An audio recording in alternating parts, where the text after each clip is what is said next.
음식 영양의 민주화를 이룬 김치. 영양의 민주화란 상류층, 부자들만 섭취할 수 있는 것이 아니라 가난한 서민들도 누구나 값싸게 고루고루 영양을 섭취할 수 있다는 말입니다. 그리고 김치의 인문학, 김치와 치과, 김치와 스포츠와의 관계. 저는 30여 년간 치과 의사를 했습니다. 제가 김치에 관심을 가지게 된 1980년대에는 초짜 치과 의사 때이었습니다. 치과는 할아버지, 할머니들이 틀니를 하러 옵니다. 지금은 틀니보다 임플란트를 많이 하지만 그때는 임플란트가 나오기 전이었습니다. 먼저 틀니를 하기 전에 많이 흔들려 못쓸 치아들을 뽑고 열흘에서 보름 후에 틀니 제작을 시작하면 제작 기간이 15에서 20일 정도 걸립니다. 합쳐 한 두 달은 치아 없이 살아야 합니다. 요새의 임플란트도 치아를 뽑은 후 간혹 바로 하는 경우도 있지만 보통 3달 이후 합니다. 음식을 제대로 못 먹으니 가뜩이나 연세가 많아 건강이 안 좋은데 큰 일이라고 생각하여 빨리 해달라는 재촉으로 스트레스를 많이 받았습니다. 초짜 의사가 빨리 잘 만들 자신이 없었습니다. 또 능숙한 의사도 빨리 만들어서는 잘 만들 수가 없습니다. 고심하던 중 무릎을 치는 아이디어가 생각이 났습니다. 바로 김치로 해결하는 것입니다. 제가 영양학 박사는 아니지만 의학을 했습니다. 주 영양소는 탄수화물, 단백질, 지방입니다. 보조 영양소는 나트륨, 칼슘, 칼륨, 철, 인, 마그네슘 등 무기 염류와 여러 비타민이 있습니다. 밥에는 주로 탄수화물과 소량의 지방, 단백질이 포함되어 있습니다. 보조 영양소는 보조라 없어도 되는 것이 아니라 조금만 없으면 몸에 심각한 영향을 미칩니다. 무기 염류와 비타민은 반찬에 포함되어 있습니다. 특히 무기 염류는 주로 딱딱한 음식에 포함되어 있는데 이것이 치아와 관련이 있다는 이야기입니다. 비타민 무기 염류는 주 영양소에서 전이되어 생성될 수가 없고 주 영양소와는 다르게 몸 안에 축적되지 않아 매일 섭취를 해야 합니다. 한 달 이상 비타민, 무기 염류를 섭취 못하면 건강에 심각한 영향을 줍니다. 김치에는 화면에 보시는 것 같이 비타민, 무기 염류가 풍부합니다. 특히 비타민 C는 열을 가하면 파괴되어 발효를 해야만 보존됩니다. 최근 김치가 유네스코 세계 5대 음식에 등재되고 미국 대통령 오바마와 부인도 좋아하고 전 세계에 수출하여 세계적인 각광을 받고 있습니다. 세계 각국의 발효 음식에 대해서 생각해 봅시다. 인류가 현대 지구에서 번성할 수가 있는 것은 다른 종들과는 다르게 대량 수확한 음식물을 장기간 보존하는 방법을 알았기 때문입니다. 보존 방법은 몇 가지가 있는데, 소금에 절이는 방법, 연기로 그을리는 훈제, 이것은 바이킹족이 대구, 청어를 훈제하여 간편한 전투 식량으로 만들어 항해 시 비타민 무기 염류를 섭취할 수 있어 바이킹족이 융성한 이유의 하나입니다. 말리는 방법도 있습니다. 징기스칸이 말고기를 말려 세계 최초로 휴대 전투 식량으로 한 것은 전 세계를 제패한 중요한 요소입니다. 전쟁에서 보급이 중요한데 전투군사 100만이면 보급군사가 100만이 있어야 한다는 말이 있습니다. 고구려를 잘못 침략한 것으로 멸망한 수나라의 군대가 중국에서 안시성, 평양성까지 쌀가마니 온갖 부식물을 달구지로 운반을 했다는 생각을 해보십시오.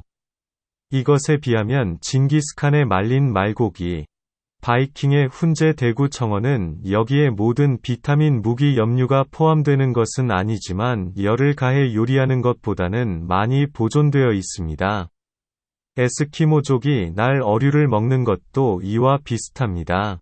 바이킹, 징기스칸이 나머지 비타민 무기 염류를 보충하는 방법은 기습하는 전략으로 점령지에서 보충합니다.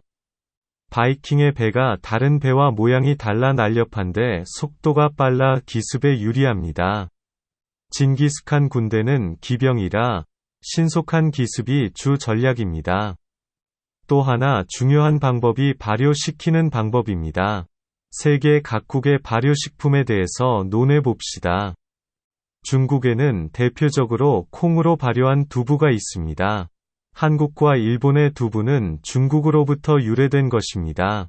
콩으로 발효한 간장이 있고, 우리나라에도 콩으로 발효한 간장, 된장, 두부가 있습니다. 전 세계의 채소 절임에 대해서도 알아봅시다.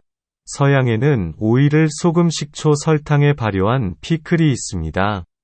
일본에는 물을 소금, 설탕에 절여 발효한 일본말로 닭광이라고 하는 단무지가 있습니다. 유럽, 소련에서는 잘게 썬 양배추를 소금에 절인 독일이 원산지인 자우어크라우트가 있고, 중국에는 배추, 무 등 여러 채소를 소금에 절인 파오차이가 있습니다. 이란에는 여러 채소, 과일을 식초에 발효한 토르쉬가 있습니다. 이렇듯 전 세계에는 각 나라마다 채소 절임이 있습니다. 서양, 중동, 중앙아시아 지방에 동물의 젖으로 발효한 치즈가 있습니다. 생선을 발효시키는 방법은 전 세계적으로 비슷합니다. 생선은 콩이나 우유와는 다르게 소금을 넣어야 부패를 안 합니다. 생선에 소금을 넣고 장기간 발효시켜 먹는데 그 냄새가 아주 심합니다. 동양에서는 밥을 더해 만들기도 하는데 일본 초밥의 유래입니다. 초밥에 관해 재미있는 일화를 소개하겠습니다. 이런 초밥은 적어도 3개월 이상 1에서 2년을 숙성시키는데 식초를 넣지 않아도 발효 과정에서 식초가 만들어져 시큼한 맛이 납니다. 일본이 근대화를 하여 지금의 동경지방인 에도의 공장에 전국의 노동자가 몰려들었습니다. 장기간 발효시키는 초밥을 이 많은 사람들에게 공급할 수가 없었습니다. 그래서 탄생한 것이 밥에 식초를 넣어 지금과 같이 그 자리에서 만드는 초밥입니다. 그야말로 인스턴트 패스트푸드입니다. 지금도 일본에 가면 며칠 숙성시킨 초밥을 파는 곳이 많이 있습니다. 훨씬 비쌉니다. 한국에는 함경도 지역에서 가자미를 밥과 함께 발효시켜 만든 가자미 식혜가 있습니다. 밥을 안 넣고 생선에서 머리를 제거하고 소금에 절여 가공한 젓갈을 만들 수도 있습니다. 그러면 전 세계의 발효식품에 관해 알아보았으니 본론인 김치로 돌아가겠습니다. 김치에는 배추, 무, 미나리, 갓, 파, 마늘, 생강, 고춧가루 등 온갖 채소와 소금, 젓갈이 들어갑니다. 채소의 종류가 다른 발효 채소 음식보다는 월등히 많습니다. 또 중요한 문제가 있는데 여러 가지가 들어가면 혼합물이 되어 맛이 없고 한두 가지로 담백한 맛을 내는 것이 좋으므로 세계 다른 발효식품들은 재료가 한두 가지이거나 종류가 그렇게 많지 않다고 생각할 수도 있습니다. 그러나 김치는 여러 가지가 섞여 발효를 하여 오히려 맛이 좋아지는데 김치의 맛있는 시큼한 맛 바로 그것입니다. 보통 3주, 한 달 사이에 최고의 맛이 형성됩니다. 김치는 초기 며칠 동안 상온에서 1차 발효가 있고 이후 겨울 땅에 묻어 저온에서 3주, 한 달 사이에 2차 발효가 있습니다. 세계 다른 나라의 채소 절임은 1차 발효만 있습니다. 저온에서 2차 발효를 하여 시큼한 맛있는 맛을 내는 것은 김치가 유일무이합니다. 김치가 파오차이나 자오어크라우트 등 다른 절임 채소와 다른 것은 2차 발효한 맛에 있습니다. 김치는 시큼한 맛있는 맛으로 365일 매끼 모든 식탁에 오릅니다. 그리고 맛이 있기 때문 제일 많이 먹는 주반찬입니다. 뒤에 나오지만 이 맛있는 맛을 오래 보존하기 위해 한국 사람들은 김치 냉장고를 개발했습니다. 이렇게 매끼 주반찬으로 많이 먹는 것도 다른 채소절임과는 다릅니다. 또 전 세계 채소 발효식품과는 다른 독특한 것이 젓갈을 넣는 것입니다. 전 세계 채소 발효식품에 젓갈 즉 생선을 넣는 것은 김치가 유일무이합니다. 이 젓갈에 대해서 자세히 알아봅시다. 젓갈에는 여러 무기염류가 풍부하고 10에서 16%의 단백질이 포함되어 있습니다. 이 단백질에서 많은 필수 아미노산이 만들어집니다. 특히 육류를 서양인보다 적게 섭취하고 쌀을 주식으로 하는 동양인은 단백질, 아미노산이 부족한데 김치는 이것을 보충할 수 있습니다.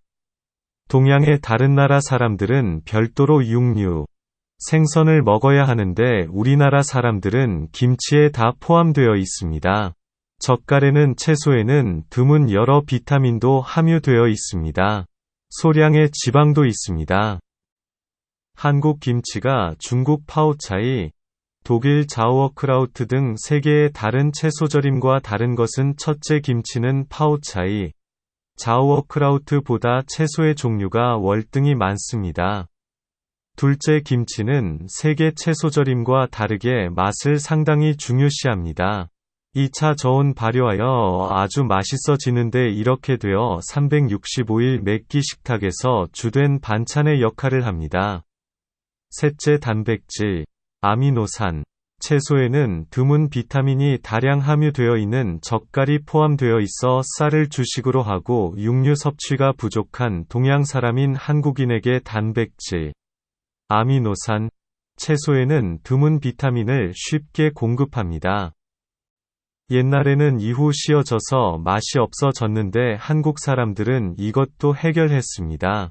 세계에서 본 냉장고 이외 목적의 냉장고는 와인 냉장고가 있는데 한국 사람들은 세계에 유례가 없는 김치 냉장고를 만들어 맛이 몇 달이고 지속됩니다. 한국의 모든 가정에는 값이 본 냉장고와 비슷한 김치 냉장고를 가지고 있습니다. 김치 냉장고를 만든 주된 이유는 세계 채소절임과는 다르게 맛을 중요시하는 주반찬이기 때문입니다.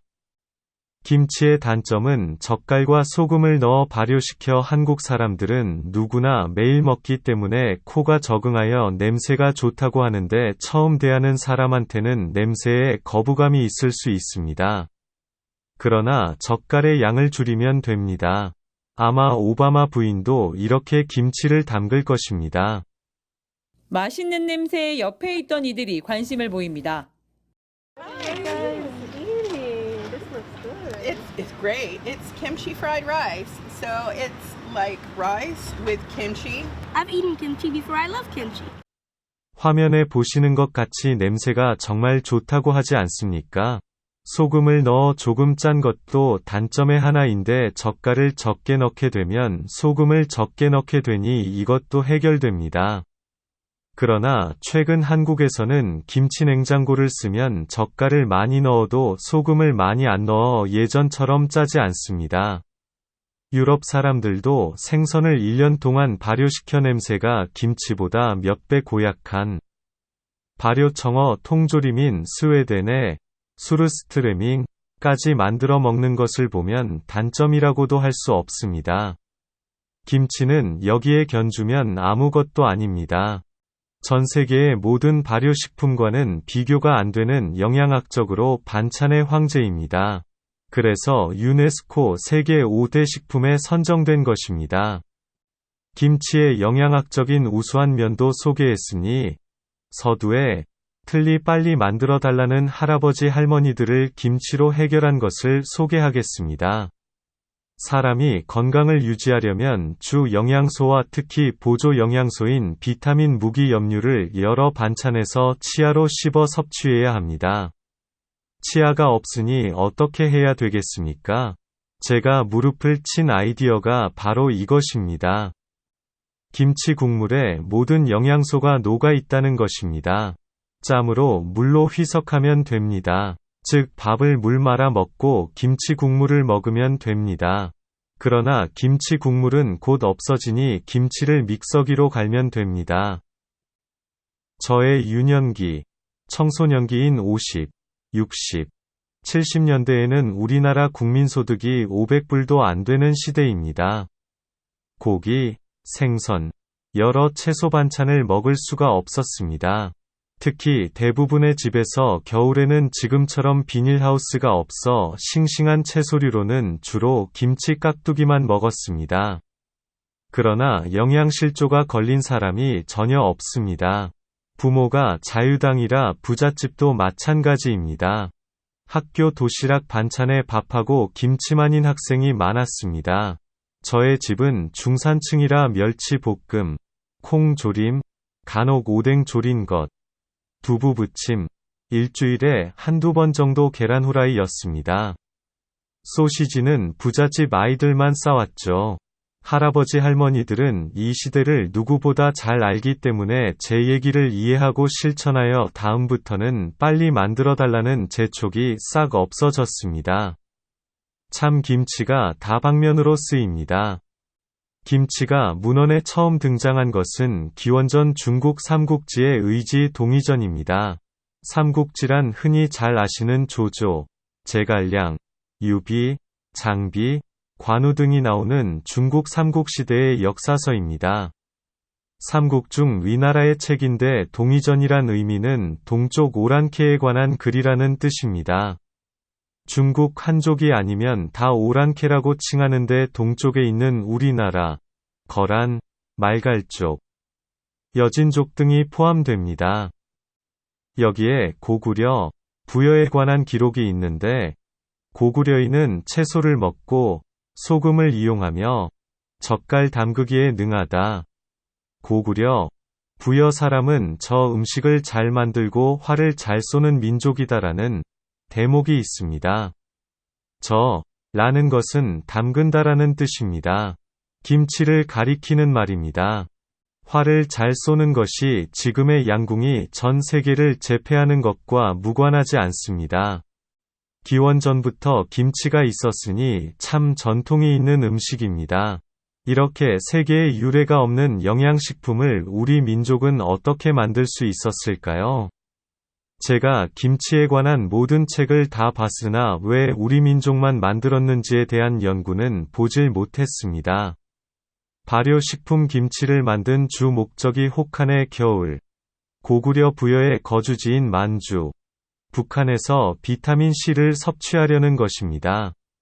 비타민 중 특히 C는 제일 중요한데 열을 가하면 곧 파괴됩니다. 발효시키는 방법밖에 없습니다. 세계지리 기후적으로 같은 의도의 북반구는 영국, 북유럽 대부분의 나라, 러시아, 중앙아시아의 초원지대, 중국의 북방, 북경 등 같은 조건을 가진 곳은 많습니다. 같은 의도의 북아메리카나 남반구는 다수의 집단을 가진 공동체가 존재하지 않았습니다. 저는 우리 민족의 창의성이 주된 원인이라고 생각합니다. 우리 민족 3대 발명품의 하나입니다. 1999년에서 2000년으로 넘어가는 1999년 12월 뉴욕타임지에서 1000년에서 1999년까지 1000년 동안의 발명품 100가지를 선정했습니다. 전기, 전등, 전화, TV, 무선전신, 자동차, 비행기, 컴퓨터, 원자력 등 우리가 흔히 꼽을 수 있는 것들입니다.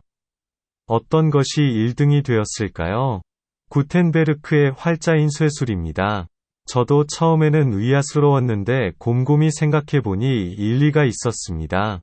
기원전 선사시대와 역사시대를 구분하는 것인 글자의 발명에 버금가게 글자를 대량 유통하여 모든 인류가 정보를 공유하여 발전을 가속시킨 발명입니다.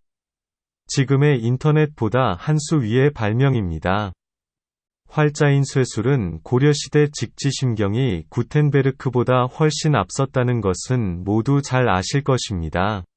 세계적으로 공인을 받아 뉴욕타임지 선정에서 구텐베르크가 아니라 직지심경이 되지 못한 아쉬움이 있지만 직지심경이 앞섰다는 것은 역사적으로 확실한 사실입니다.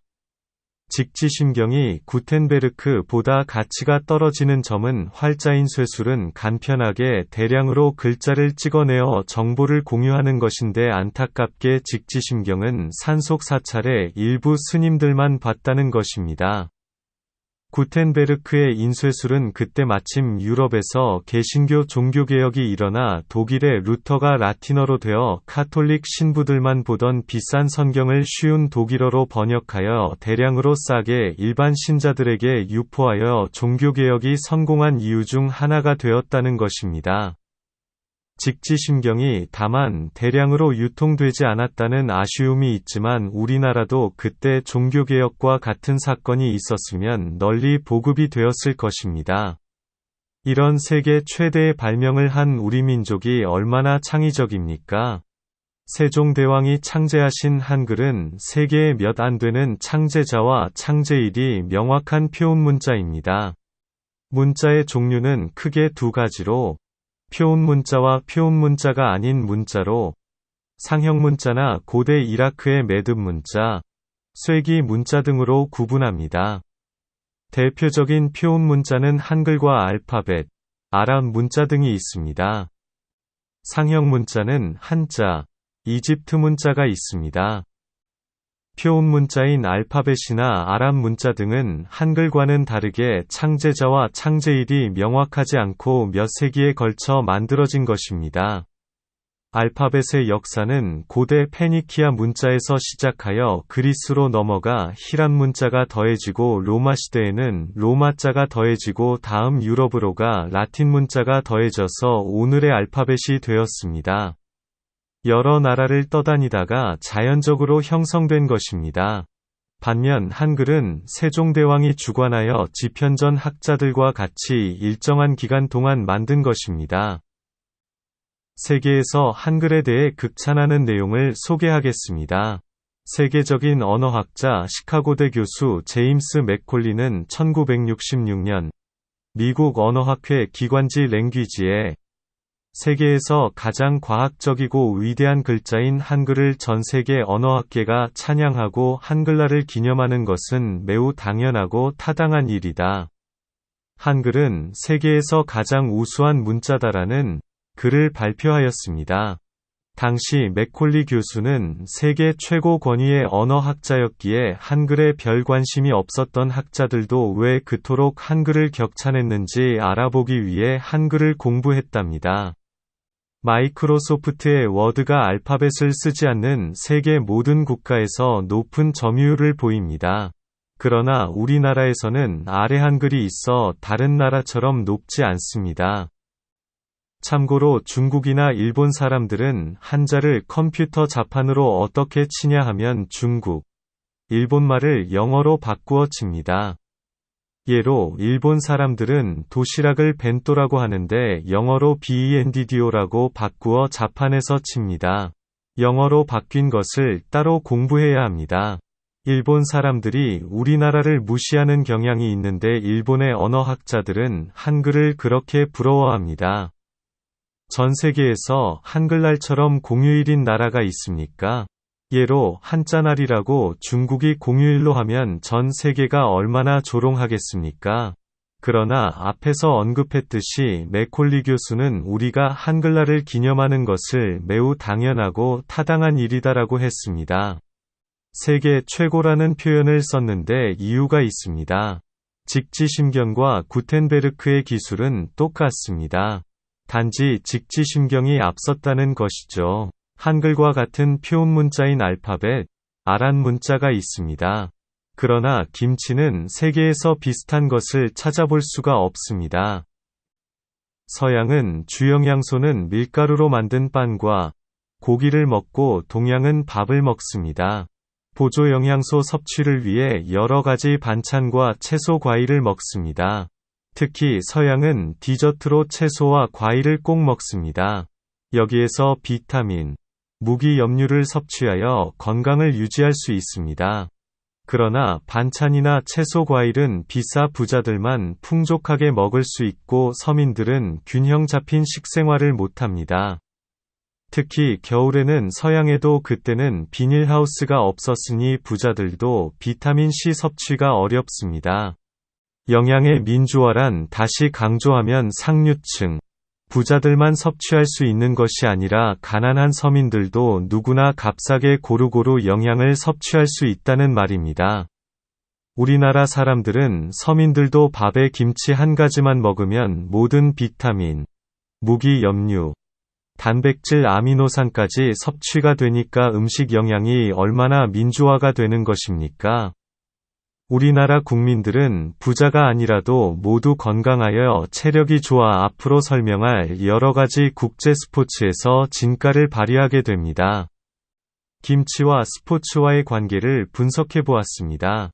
이것은 어디까지나 가설입니다. 궤변이라고 생각하실 분도 있겠지만 이것 때문에 앞에 제시한 글이 가치가 떨어질까 걱정도 됩니다. 그러나 제 나름대로 합리적, 논리적 추론을 해보았습니다.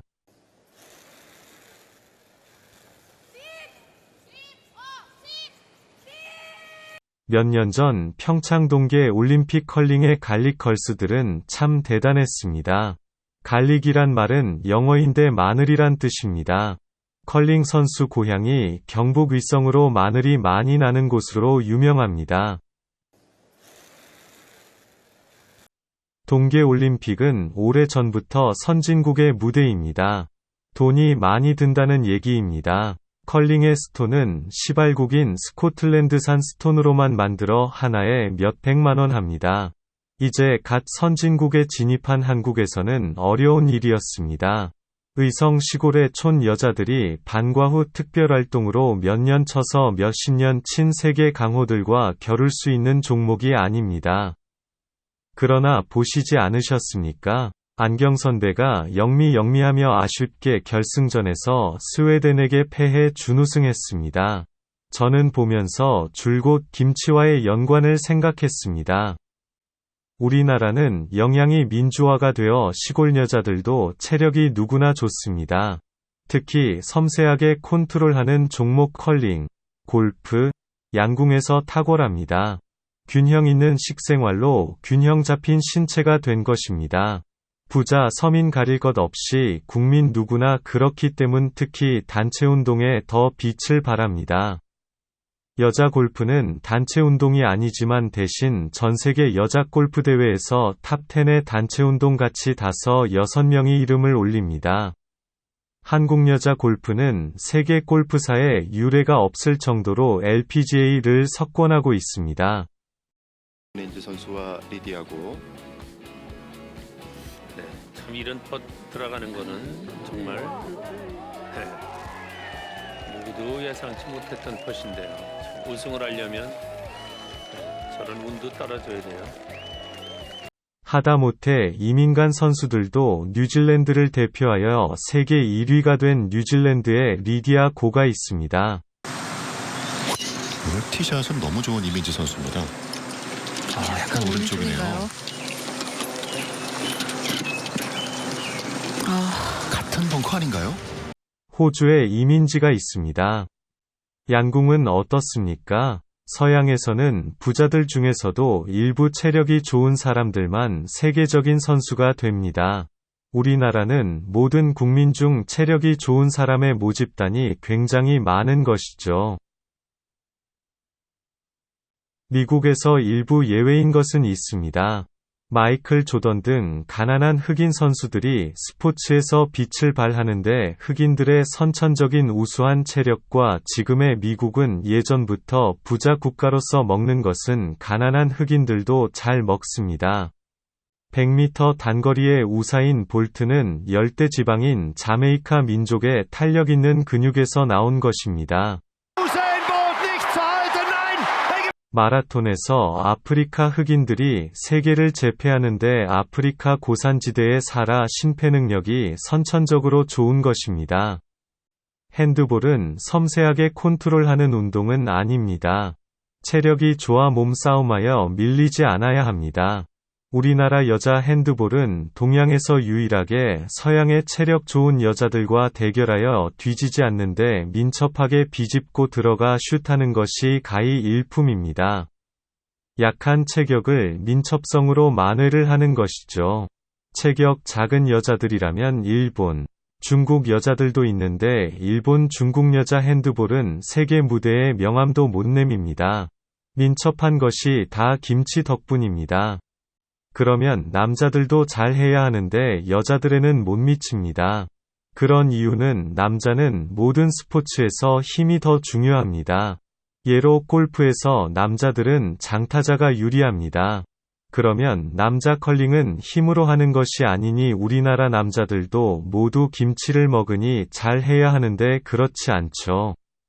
여기에는 다음과 같은 이유가 있는 것 같습니다. 여자들은 집안에서 요리나 청소 등 자질구레한 일을 많이 합니다. 특히 요리는 섬세한 기술을 많이 씁니다. 그러나 한국 남자들이 잘하는 스피드 스케이팅, 쇼트트랙은 민첩성에서 나온 것입니다. 밴쿠버 동계올림픽에서 우리나라는 5위를 하여 세계를 깜짝 놀라게 하였습니다. 특히 남녀 쇼트트랙은 양궁, 여자 골프 종목 같이 세계 무대를 석권하고 있습니다. 이 쇼트트랙에 대해서도 깊이 있게 생각해 봅시다. 쇼트트랙은 말 그대로 쇼트, 작은 트랙에서 하는 경기이므로 신체가 작은 동양 선수가 유리합니다. 그러나 중국, 일본이 우리나라처럼 잘합니까? 우리나라와는 민첩성에서 비교도 안 됩니다. 왜 우리나라 선수는 여자 핸드볼에서와 같이 세계에서 제일 민첩한가요? 여자 500m에서 세계 기록 보유자 이상화.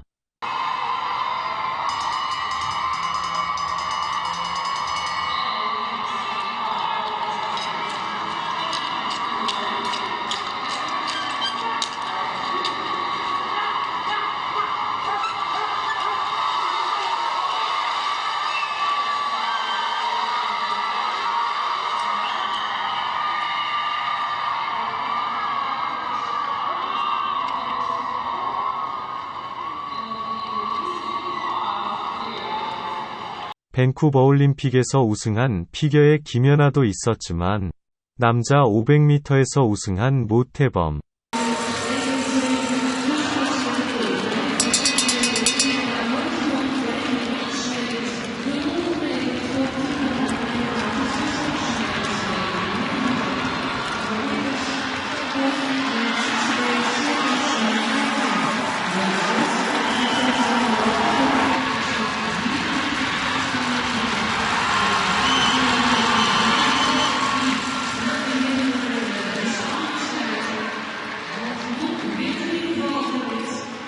장거리의 이승훈이 혜성과 같이 나타나 1000m에서 우승했습니다. 단거리는 순발력, 장거리는 지구력이 있어야 하는데 이건 모두 김치와 연관이 있다고 생각합니다. 이제 마지막으로 김치와 한국 남자 마라톤과의 관계를 고찰해 보겠습니다. 올림픽 마라톤은 근대 올림픽이 1896년 그리스의 아테네에서 시작된 이후 우승자가 대부분 선진국 선수입니다. 최근부터 아프리카 고산지대 선수들이 휩쓸기 시작하기 전 역대 올림픽 마라톤 우승자를 알아봅시다. 우승자가 미국, 영국, 프랑스, 독일, 이탈리아, 핀란드, 아르헨티나, 남아공 등 모두 부자 나라입니다. 앞에서 얘기한 서양에서는 부자들만 영양을 고루 섭취할 수 있다는 것을 상기하십시오. 아르헨티나는 20세기 초 중반에는 부자 나라이었습니다.